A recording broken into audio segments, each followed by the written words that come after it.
Good morning, everyone. Good morning. Is that on? It is. Good morning. Good to have you all here this morning. Good to see a good crowd for Sunday school service this morning, especially when you had to set the clocks ahead, you know. Seems it's a little earlier than normal, but we're not singing. Oh, that's right. Oh, Peter, that's right. Peter wanted to talk about Sunday school quickly first before we did anything, though. So I'll let him then have the floor. Okay. Good morning, everyone. Good morning, students. Students, we are disciples this morning, and we're being discipled this morning. We have a guest speaker here with us.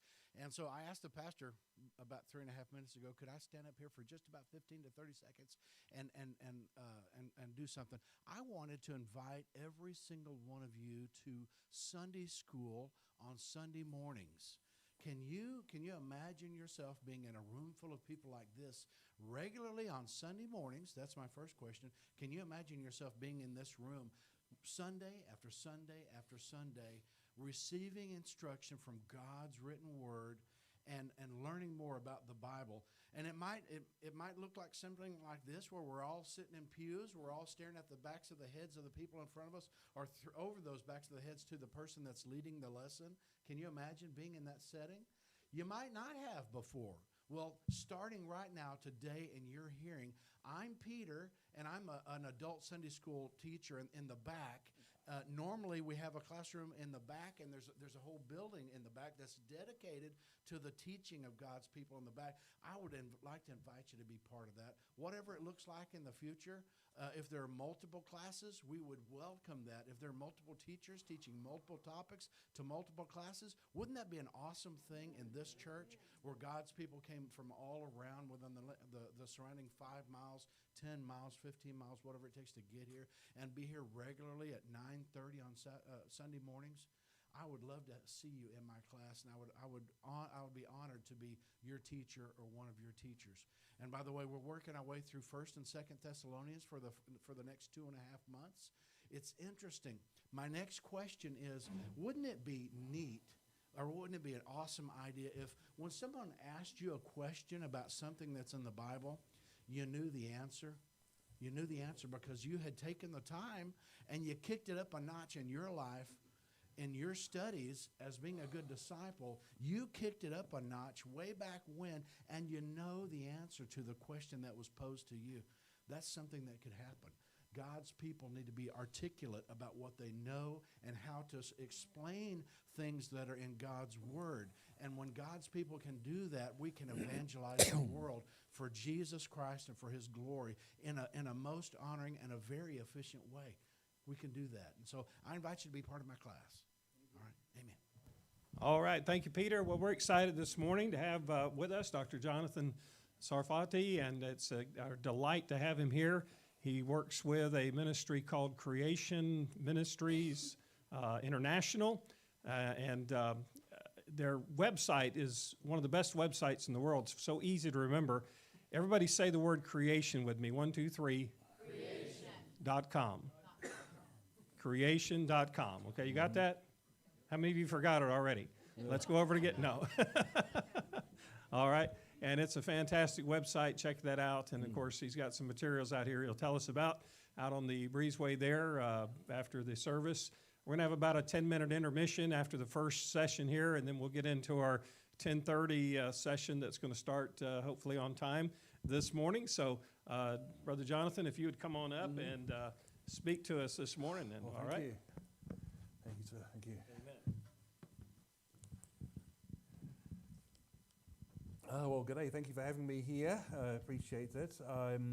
Just want to let you know where I come from. You know I'm not from this country now, don't you? Okay, so I'll have to give you a geography lesson. This is where I come from. Who says? I mean, it's only a convention that north is upwards. You know, the earliest maps had east up. You know, the term orientation, orient means the east, so orientation means going upward, where it comes from that old convention of maps. So it's only a convention that north is up. I don't see why south can't be up. So, but about 12 years ago, I came to this country to live and to work. And one major reason is we have 2 little granddaughters. In fact, they live in Bartow, so not too far from here. It's one reason we moved over here. And I did become an American citizen about 3 years ago. So I've actually got 3 passports. I've got New Zealand, Australian, and now American. So more passports than just about anyone else in the world, probably. Okay, another thing, I'm also a chess master, retired. One thing I used to do is play chess from memory. Like I'm sitting at this table here, I'm playing these 12 guys, and this guy's making the moves for me, and he's telling me what they're playing, because every square has a unique letter and number. In my younger days, I did play some good people. You may have heard of this man, Boris Spassky, who played the famous match against Bobby Fischer in '72. It's a change to actually have people who probably remember that, because a lot of the church I go to is well before they were born, but not this one. Now, I'm also... I'm also ethnically Jewish. My name is the Hebrew word for Frenchman, which is why I can tell Jewish jokes and French jokes and get away with it. One reason I became a follower in Jesus, or Yeshua to use his Hebrew name, is that he fulfilled many prophecies in the Hebrew Bible, also known as the Tanakh, or Old Testament. And some of those prophecies have an expiration date on them. So only he could have fulfilled them. No one today could fulfill them, because how do you prove you come from King David if you haven't got the records in the temple, which was destroyed in AD 70? So he must have come before then. So it's one example of prophecies that had to have expired. So only he could have done that. Now, a lot of my time these days is spent dealing with this man. You might say he's the patron saint of the religion of the government schools. Make no mistake, the government schools are teaching a religion. But their religion is atheistic humanism, and now transgenderism and all that sort of stuff too. Okay, so it's really been quite serious. And is it any wonder that we do polls of churches, kids from church homes, and we find a big church dropout rate from kids going to church homes? But the thing is, if all they get in the government schools is that the earth is billions of years old, that humans evolved from ape-like creatures, and we basically just rearrange pond scum, and they get no answers in the church or home. Why is it any surprise that 2 and 3 kids are out of the church?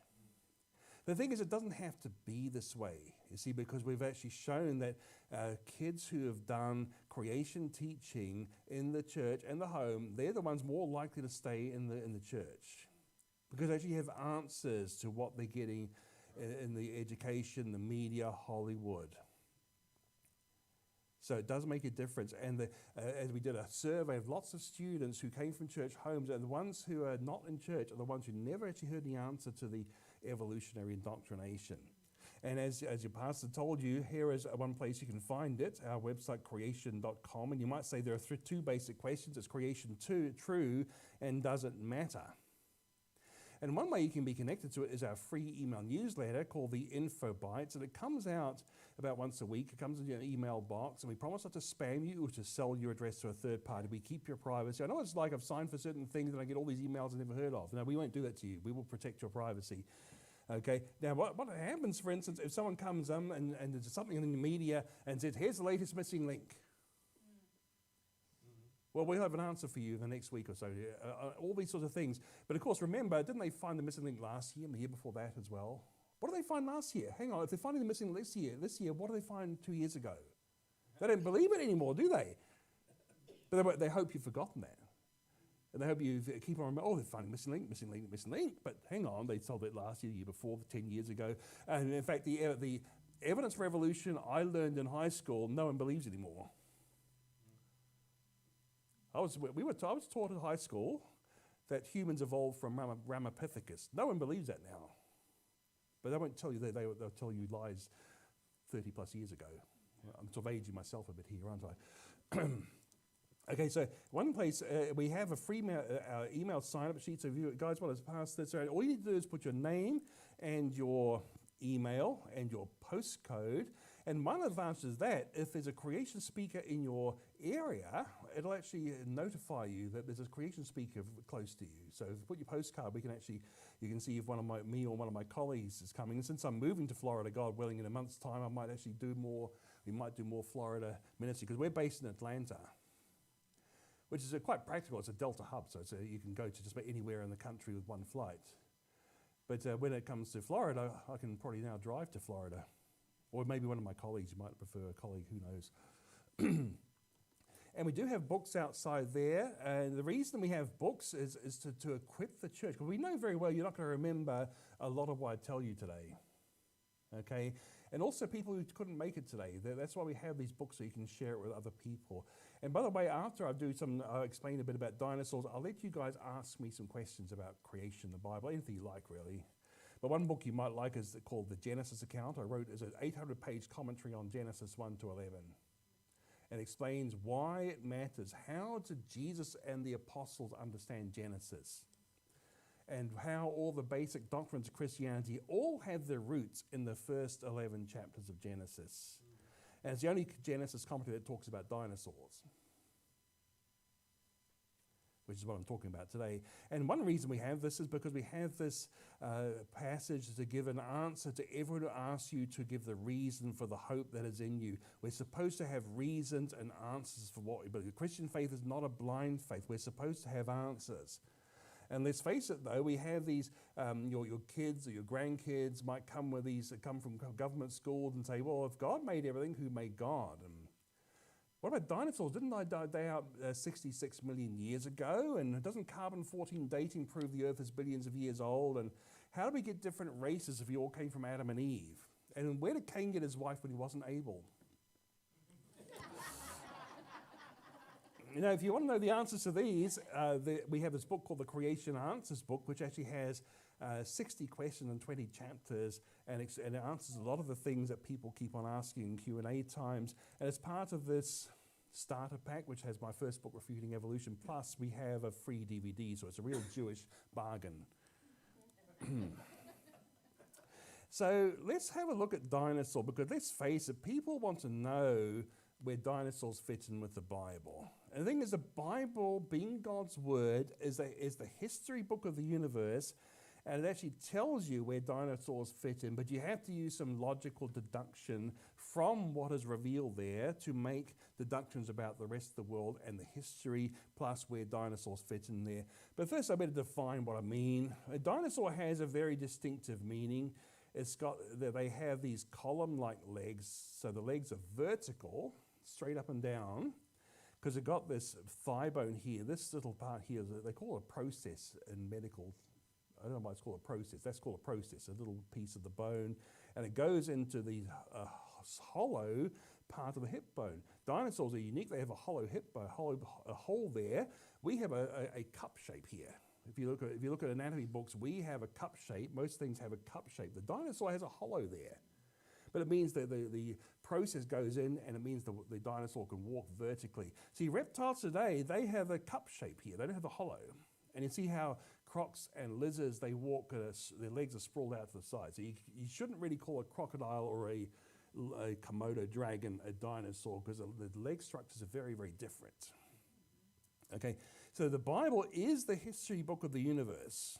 And I'll go into it in more detail in the main service of why it's important to take the Bible as history, because, well, Jesus did. Amen. Absolutely clearly. So what does the Bible tell us? It tells you that God made the beasts of the earth according to their kinds. Notice, not one kind evolving into different kinds. God said after their kinds, 10 times he explained that he created distinct kinds of creatures. Now there's certainly variation within those kinds, but not one kind turning into another. And also humans were made on day 6. Now we see in Genesis 2 there's only one of each. But this logically means that humans and dinosaurs lived at the same time, which is surprising for a lot of people, because you've all been indoctrinated. Dinosaurs died out 66 million years ago. And humans swung down from the trees maybe 5 million years ago.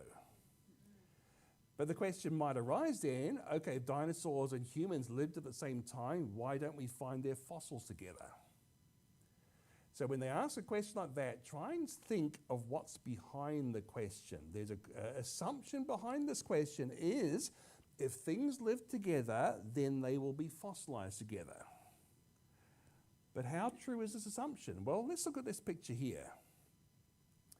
Now, the fish in the front is called a coelacanth. Now, this was meant to have died out with the dinosaurs 66 million years ago because of where we find it in the rock record. But we know coelacanths are alive and well today. They're alive, okay? They didn't become extinct. In the background, it's a whale flipper. Now, we don't find coelacanth fossils and whale fossils together, but we know coelacanths and whales live together. Which means just because things live together, there's no guarantee they will be fossilized together, because you have to understand the fossil record is not a sequence of age, it's a sequence of burial. And most of the burial came because of the flood of Noah's day. And therefore, there's no guarantee things live together are going to be buried together. And the fossil record actually shows very good evidence that it was formed by a flood. Now let's look at dinosaurs, and dinosaurs were very, very big creatures, no question there. And this is one of them, called the Brachiosaurus. It means armed lizard because it's got very long forelimbs, and the head's about the height of a 4-story building. So it's a pretty big creature. When you look at how big they were the biggest land creatures of all time. We should look at the giraffe. This is the tallest animal today. But the T-Rex was bigger, and the Brachiosaurus lots bigger, maybe 50 times heavier as well. Look how thick the legs are compared to how skinny the giraffe legs are. That's an interesting thing to think about, though, because even giraffes are amazingly well designed. You have to have special designs to be that tall. Yeah. Okay, for instance, your blood has to reach your brain. It should be obvious, but think about getting it up that way. It means you have to have a very high, powerful heart to be able to pump the blood that high, which means you have to have a high blood pressure. Now, humans shouldn't really be, the numbers 120 over 80. The first number is when the heart's pumping, that's the high number, and then when the heart relaxes, that's the low number, that's the 80, okay? If you're a bit too high, it's not good for you, okay, to have high blood pressure. But a giraffe's blood pressure is about 300 over 180. Wow. It has to be to get that high, okay? Yeah. Now, the thing is, if a human had blood pressure of 180, you need to go to the hospital. It's called a hypertensive emergency. We have a hemorrhagic stroke to have blood pressure that high, okay? It's a stroke waiting to happen, but it needs to have that high pressure to get the blood up there. Now, what happens, though, when the giraffe bends down to drink? Why doesn't it die of a stroke? And it's been a puzzle for decades. Why doesn't it have a stroke every time it bends down? Well, it seems like what it has is a pooling of blood. It's certain veins that allow the blood to pool when the neck goes out. It's an automatic system, which means the blood doesn't go to the heart to get pumped out, which means the pressure drops just as it needs to, so it doesn't blow its brain out. And as soon as it raises its neck, the blood goes back to the heart and gets pumped up. So it's almost immediately gets the blood to the brain. Because you're almost like if you get up from lying and you get up too quickly, feel lightheaded, because your blood hasn't reached the brain. Well, the giraffe has an automatic system to prevent that. But then you think about the Brachiosaurus is much taller than the giraffes. You think of, I'd love to know what system God put in place to make sure the Brachiosaurus got enough blood to the brain and didn't die of a stroke when it bent down.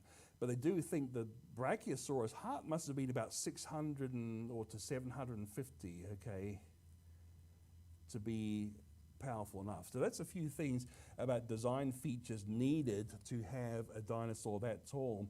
Now, there are other sorts of design features, and this is the arch shape. If you see the arch shape, look at this bridge here. It's the arch that's the strong shape, and the cables are holding up the bridge, basically. So the main strength is provided by the arch. And this is what we have with the dinosaur, the arch shape of the spine, and the ribs are holding up the belly. And the thing about why they have a big belly, it means they can digest very low quality food, because they've got all this space to digest it. So it's a good reason to have a big tummy when you're a dinosaur like that. Very low, you can tolerate very low quality food. Now, there's some interesting things about what the biggest dinosaur was. I mean, maybe some of you might have an idea what the biggest dinosaur was. This Amphicetus was meant to be a big dinosaur, but really the problem is, what do we actually base this on? See, what I got here, the black part here is the reconstruction. but the white part is what was actually found. They found a part of the vertebra, part of your spinal column. That's all they found. They have had nothing of the neck, the tail, the legs, and yet they try and draw what this thing would have looked like. You've got no evidence for that. That's really taking liberties. And it's even it's not even a full bone. It's part of one bone, and the bone's gone. It disappeared somehow.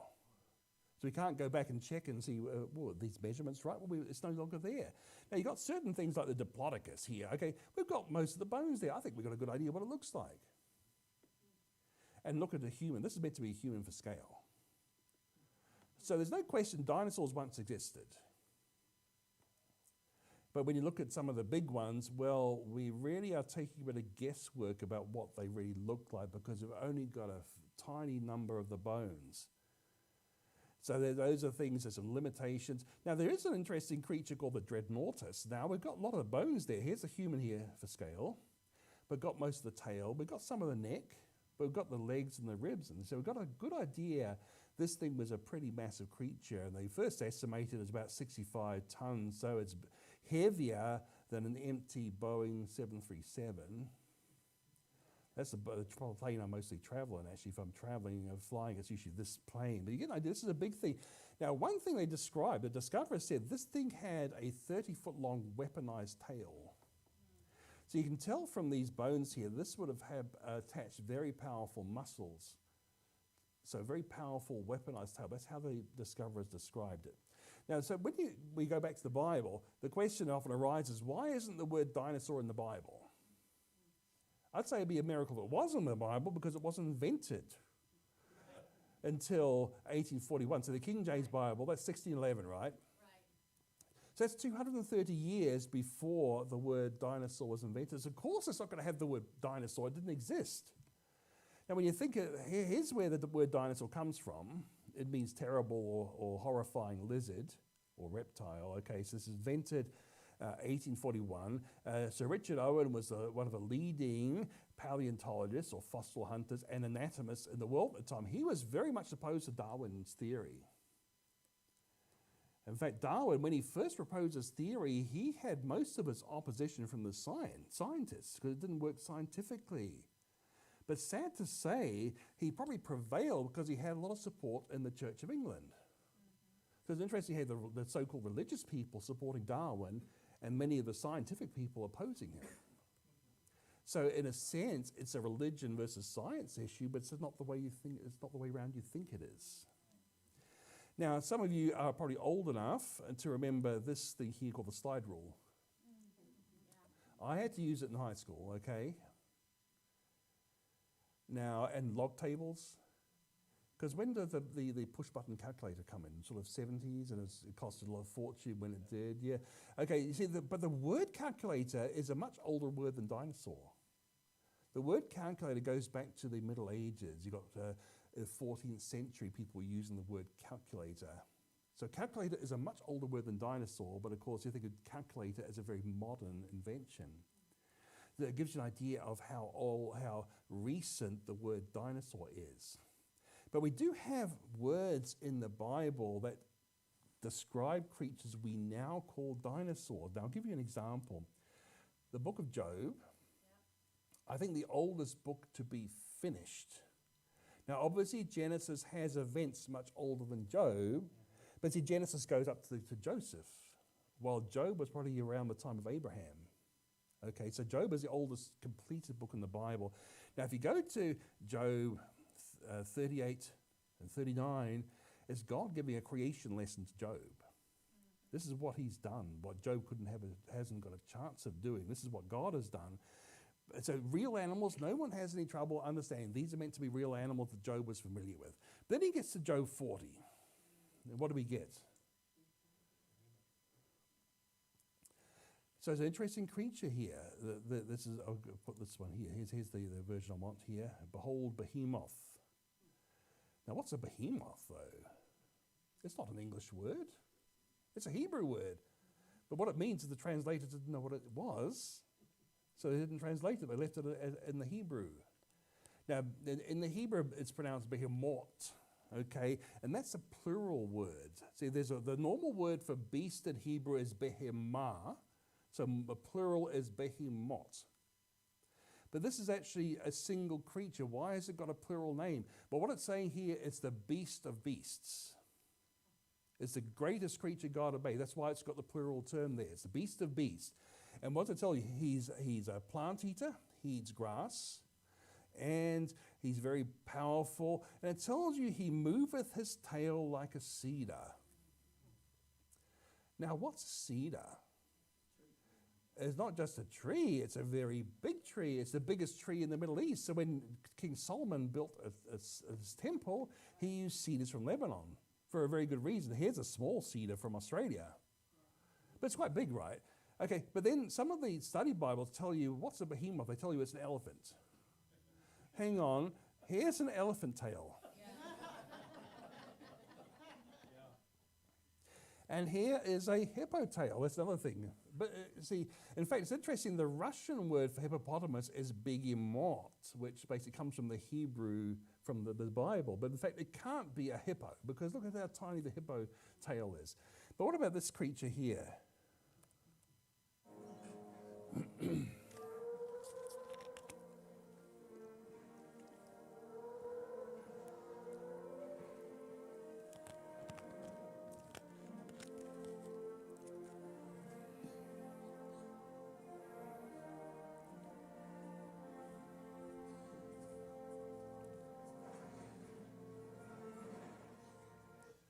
Now remember when I told you this creature had a weaponized tail 30 feet long. Now does that sound more like a tail with a cedar? It's like a cedar. It would be this 30-foot long, powerful, weaponized tail that's so powerful it could swish any predator. That's what these sort of creatures had. The biggest creature God had made was one of these, biggest land creature, and a weaponized tail. That seems to fit the description in Job pretty well. While some of these other things don't make no sense. There's also good evidence for outside the Bible that humans and dinosaurs lived together. Like for instance, in Cambodia, there's a huge temple complex, and it's got this creature here. I mean, again, there's no creature today that has this very distinctive plates on the back there. So it looks like whoever carved this either had seen one of these creatures or knew people who had seen one of them. Now, when it was discovered in modern times, in the late 19th century, they call it Stegosaurus, which means roofed lizard, because they thought the plates were down flat on the back, which we now know is wrong. But interesting, 800 years before then, they had the plates in the correct vertical position, which is therefore known by someone who's actually seen one of the living things, not someone who saw a fossil, which wouldn't be so obvious. And then you have, in the Chinese calendar, you have this 12-year cycle, and most of the animals are very well known, but there's one, the dragon. But in traditional Chinese astrology, you might call it, the dragon was just an ordinary animal. It was just as normal as other. Now, in modern time, when you've got evolution, some of the modern Chinese parents want to have their kids born on a dragon year. That's only the last 3 cycles or so. Previously, it was just an ordinary animal. And the word for dragon in Chinese is long. And the modern word for dinosaur is konglong, which means terrible dragon. So there's a Chinese see a connection between their ancient long and the modern konglong, which is the dinosaur. And when you look at some of these carvings here, you've got a lot of these carvings that seem to point to humans and dinosaurs having encountered each other at one time in the past. So how long ago did dinosaurs live, and what happened to them? Well, I think most of them were destroyed by the flood of Noah's day, okay? And when you look at some of the fossils like this, these fossils were found in the middle of a fight. This is what the evolutionists say they were doing. Okay, so I think it's pretty clear. They were in the middle of a fight. So what happened that was so sudden they didn't have a chance to break off their fight and run away? They were just buried where they were fighting. That's how sudden they were. Then you have this very common feature here, this very distinctive neck thrown backwards. Very hard to do that. I mean, you've ever seen an animal do that in in life, having their head thrown back that far? Now, what they believe is the issue here, that to see an animal with a long neck and head, if you have to hold your, I mean, think about you've got a weight here, okay? It's not too hard to hold it like this. It gets quite hard to hold it at a distance, right? The leverage is against you. If your muscles were doing it, you get tired quickly. So what they must have had, and some animals today have it, is an elastic ligament along the spine to help hold the weight up. Now, the ligament isn't quite enough. It needs some muscles to hold it up. The ligament's doing most but not all of the work. Now, after death, the muscles don't work, and it should flop. But what happens if the animal becomes buoyant in some ways, in something buoyant like in water? Then what happens is the buoyancy takes some of the weight, and now the ligament can pull the neck backwards when the muscles are relaxed. And they've shown this happen with freshly killed chickens. They dunked them in cold water, and the necks flew back. So actually shown it with modern creatures, this phenomenon of having a neck thrown back when they were dunked in water. And salty water even better because it's more buoyant. Like there's a sea in Israel you might have heard of called the Dead Sea. Mm-hmm. You can't sink in that. It's so salty that things can't live in there. That's why it's called the Dead Sea. But you can't sink in there. I've tried. Yeah, you only float. So you see, once the animals were buoyant, then the necks came back. And when you look at dinosaur fossils all around the world, have this characteristic dinosaur death pose. It points to them being underwater around the time they died. So what would produce a lot of dead things underwater? Exactly. And then you have other things which are interesting about dinosaur soft tissue. They found dinosaur soft tissue. Now, I reckon if you buried your leg of lamb or whatever you have, beef, in the ground, you wouldn't expect to find soft tissue even a year later, I imagine. What about 66 million years later? But the thing is, they've found soft tissue, and even things like animal proteins, like collagen's a main protein part of your bone. They've found that. You see, collagen's not found in bacteria or fungi or things like that. It had to come from the animals. They found collagen in these dinosaur fossils, which shouldn't be there after 66 million years. And the blood vessels are still soft and stretchy. And they found intact cells. These are red blood cells. The little black part here is the nucleus of the blood cell.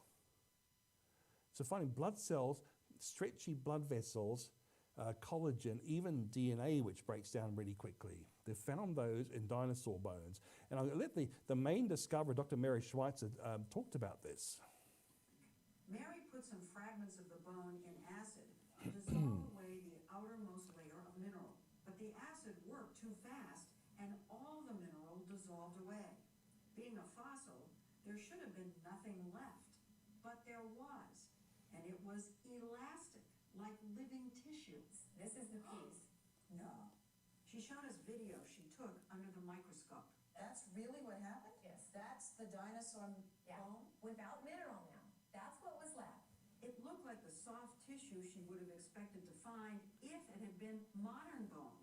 This was impossible. This bone was 68 million years old. So you see this, and you think, what?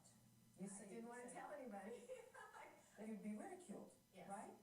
And so I said to my technician, okay, do it again. I don't believe it. And yet, in sample after sample, they were there. Things that looked suspiciously like flexible, transparent blood vessels. She finally mustered the courage to tell Jack. She said she dissolved the bone away and there were blood vessels. And, I was like shocked. I mean, How could that be? how could that be? That's right. The things Mary was finding inside dinosaur bones, Look at that. blood vessels, and even what seemed to be intact cells, pose a radical challenge to the existing rules of science. That organic material can't possibly survive even 1 million years, let alone 68 million. Interesting, the admission there. The rules of science say it shouldn't be 1 million years old. But they have to cling to their faith that they really are millions of years old. I'd rather go by the science. So what happened to the dinosaurs? Well, I mean, some of them lived past the flood. Otherwise, Job would not have seen them, and the Chinese wouldn't have seen them. But the answer is they were put on this ark here. Oh, please not this picture. It's a horrible picture. I mean, the bathtub ark is just, it tells the kids, your grandkids, that the ark's a fairy story. And therefore the Bible's a fairy story that can't be trusted. But the ark didn't look like this. We're given the dimensions of the ark. Cubit is this, mine's about 19 inches.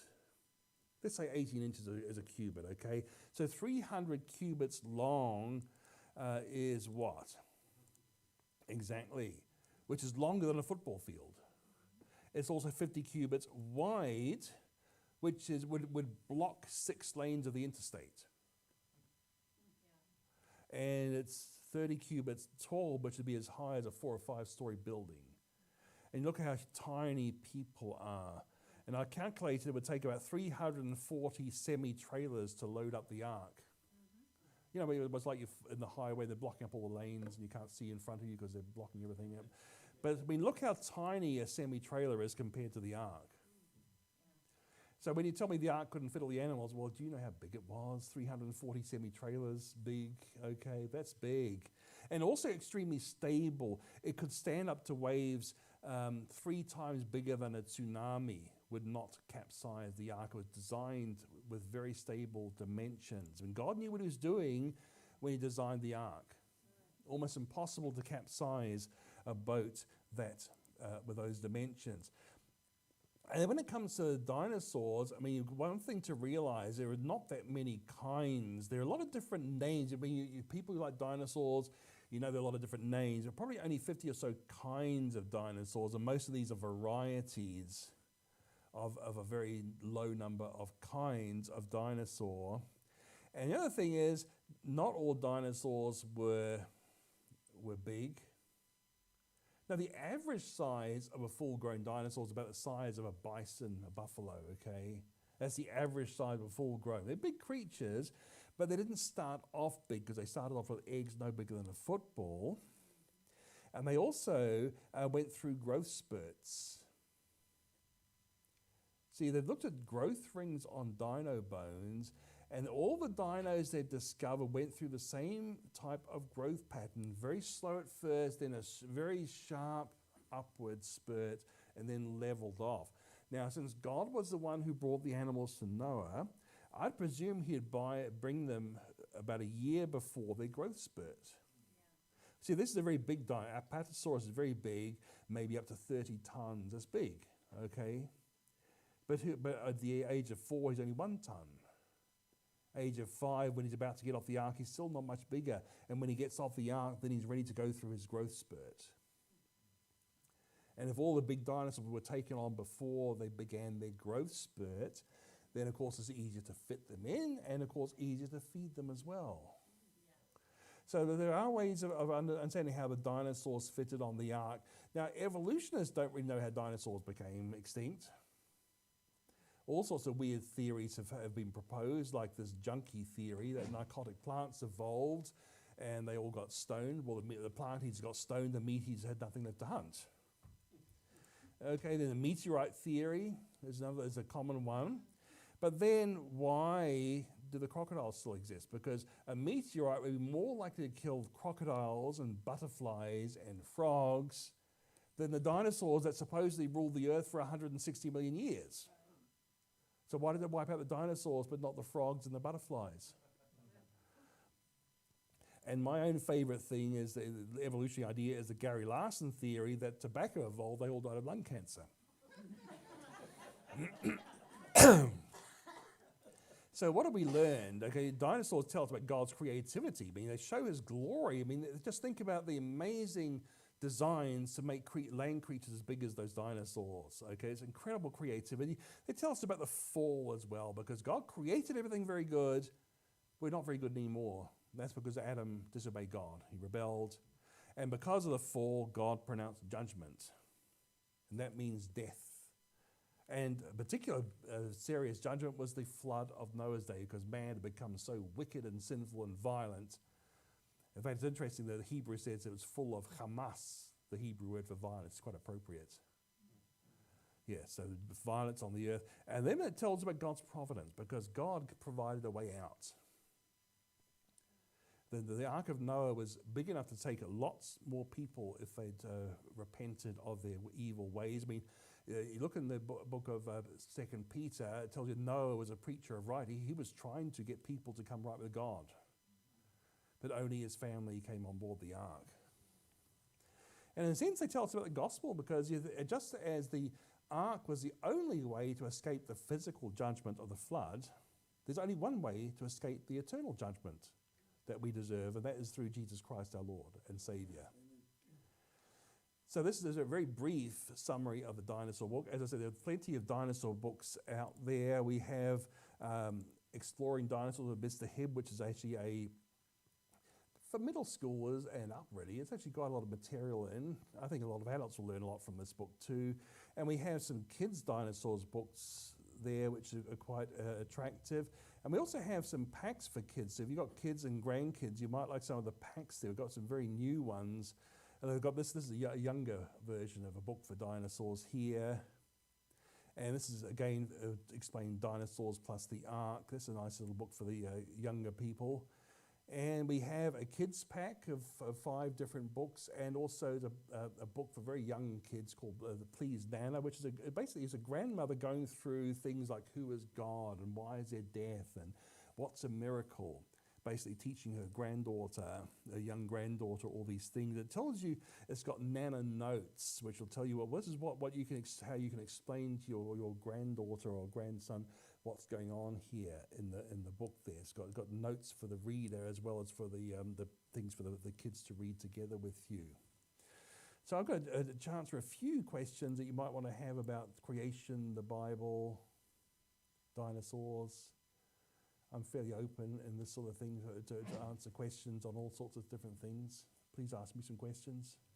Go ahead, sir. Yes. Do you believe in evolution at all, where, say, an animal such as the Arctic fox or the Arctic hare? I don't call that evolution. I call it variation within a kind. It's not evolution. Evolution really is one kind changing into another. And now, certainly things vary. In fact, God pre-programmed lots of genetic variation. If I was to talk about it in the next talk, He programmed lots of genetic variation so animals could adapt to a wide variety of environments. Like in the case of the Arctic fox, what's happened, it seems like the fox has lost the ability to make pigments, so it becomes white. It's an albino type thing, you see. So here's a case where a downhill change, a loss of the ability to make pigments, might be an advantage in the Arctic, because you're better camouflage. You can sneak up on your prey better, or you can hide from your predators better. So here's a case where losing something provides an advantage. But you see, losing something is consistent with creation plus the fall, but evolution needs to go uphill. But what we're seeing is sideways and downhill. The Arctic fox is a downhill change that happens to be an advantage. And when we look at a lot of the changes that evolutionists bring up, you find that often they are downhill changes, which just provide an advantage. See, creationists understood variation and natural selection before Darwin did. So these are observations that fit with the biblical view better than they fit with the Darwinian view. See, the biblical view can take everything that Darwin said is also fits with the biblical view, but in fact we have things that the Darwinian view can't fit, like the amazing designs in the first place. Okay, question? Yes, sir. Oh, go ahead, ma'am. Yeah. So what did wipe out all the dinosaurs? Sorry? What killed all the dinosaurs? Oh, I didn't really answer. It's a fair thing. I think the few animals that survived I think humans actually overreacted and hunted them. There's also the ice age that happened after the flood, which probably wouldn't have been good for large reptiles. But I think a lot of it was human hunting. Because you think of the first mad dictator of the world, Nimrod, after the flood. He was a hunter. He was a rebellious hunter. Maybe he got his name by hunting dinosaurs. Because even the plant-eating dinosaurs might be dangerous or might be feared. Whether they're dangerous or not, they could be feared. When you think of it, what's the most dangerous large animal in Africa? No, actually the hippo. Hippo's a plant eater, but it's so territorial, it's very powerful, has these tusks. It kills more people than crocodiles and lions do. So I think the plant eaters, well, think of that weaponized tail. It might kill things accidentally. It doesn't want to eat you, but it could kill you accidentally with that tail. So maybe they were hunted, and it's better to hunt them while they were still small too. Yeah, go ahead. So then at the end, then we humans are really dangerous. We are, yes. I think we've actually become more dangerous than other animals, more than we should be somehow. Now, I'm not saying that humans are more important than other animals because we're made in God's image. We're more important, but it doesn't mean that God is wanting us to have responsible stewardship of His creation and not wanton destruction of His creation. I don't think it's a good thing to wipe out another species. I'm not condoning it, but I think this may have been what happened. Yes, sir. I have a Chihuahua and a pit bull, and I don't think that there were Chihuahuas and pit bulls on the ark. No. But there were. Could you tell us about the word according to their kind? Can you wait for next talk? I'll talk about the next talk, okay? That's all right. You want to know? Yes, sir. You know, this was in USA Today Oh, dear. March 11th, just a couple of days ago. Wow. This massive 19-mile-wide crater underneath the northwestern ice sheet in Greenland is Wow. millions of years older than previously thought. Uh-huh. It goes on to explain they thought it was so many years old. Now they believe it was 58 million years old. I see. It was created when a meteorite hit the Earth. Uh-huh. The article. Mm-hmm. And they supposedly did an analysis of sand grains and stones from the crater Mm-hmm. to help scientists determine the actual age of the crater. And they heated the sand grains with a laser until they released the gas argon. Oh, yeah, okay. Okay. Mm-hmm. And then they also did an uranium lead test to Okay. confirm the age. And so what do we do when these stories come out in the newspaper? Well, I think here's a case. This is about radioactive dating we're talking about there. Now, all radioactive dating has assumptions. There are various, I mean, I know we were getting a bit short of time, but Creation Answers Book Chapter 4 is about radioactive dating, including that. And it goes into the assumptions that are needed to make radioactive dating work. And that's that, do we know how much there was of the stuff originally? We're assuming a certain amount, but is that assumption right? And also, we're assuming that nothing else got in or out of the system. I mean, when you've got a meteorite landing, you might find there's a lot of movement of chemicals one way or the other, so things got in that weren't there in the original. So if your lab measures that chemical, they can interpret that as the result of decay over millions of years, but maybe that's because the chemical is already there and not because it's a result of decay. And then there's the assumption that the decay rate has been constant that whole time. And there's good reason to believe that during the flood, the decay rate was very much accelerated from what we measure now. So you're assuming the rate's been constant. Normally it is constant, but I mean, I think during the flood, there's evidence that it wasn't constant. It was much higher. So there are various reasons why the radioactive decay is not to be trusted. But there are some things where it's actually helpful to us because you've heard of carbon-14 dating, the best known. See, carbon-14 decays extremely quickly. And decays so quickly that after about 100,000 years, there should be nothing left. And yet, carbon-14 has been found in things like diamonds. Now, diamond, by the way, is a type of carbon, you realize? You realize that your so-called pencil lead is a type of carbon called graphite. You can't get lead poisoning from chewing your pencil. There's no lead there. I'm not recommending chewing pencil. I'm saying you can't get lead poisoning from it. That's what I'm saying. Now, diamond is another type of carbon. And it's the hardest substance on Earth, apart from the human heart. Okay, and this is supposed to have formed over a billion years ago, and yet carbon-14 has been found in diamond. Now, diamond is as hard as you get. So this is one place where carbon-14 dating should work because it's once the diamond's formed, nothing gets in or out of the diamond. It's as hard as you get. So this should be as perfect as you get as something to measure radiocarbon dating because it's a totally closed system. And yet carbon-14 been found in each diamond, which means diamonds can't be millions of years old, let alone billions of years old, because it should all have gone. So the fact that we're finding carbon-14 in things like dinosaur bones, diamonds, and coal shows they can't be as old as people claim they are, which means the rocks they are in can't be as old as they claim they are. So it's a case where carbon-14 is a very powerful ally of the biblical timescale. And I wrote an article a while back called Diamonds, a Creationist's Best Friend, which talks about that. And that's in the Creation magazine that I'll be talking about. But it might be a good time to break. And by the way, some books outside, so I might go out there and see what there is. Okay, well, thank you. Thank you, Doctor. And we got about 10 minutes before we start our next session. Thank you.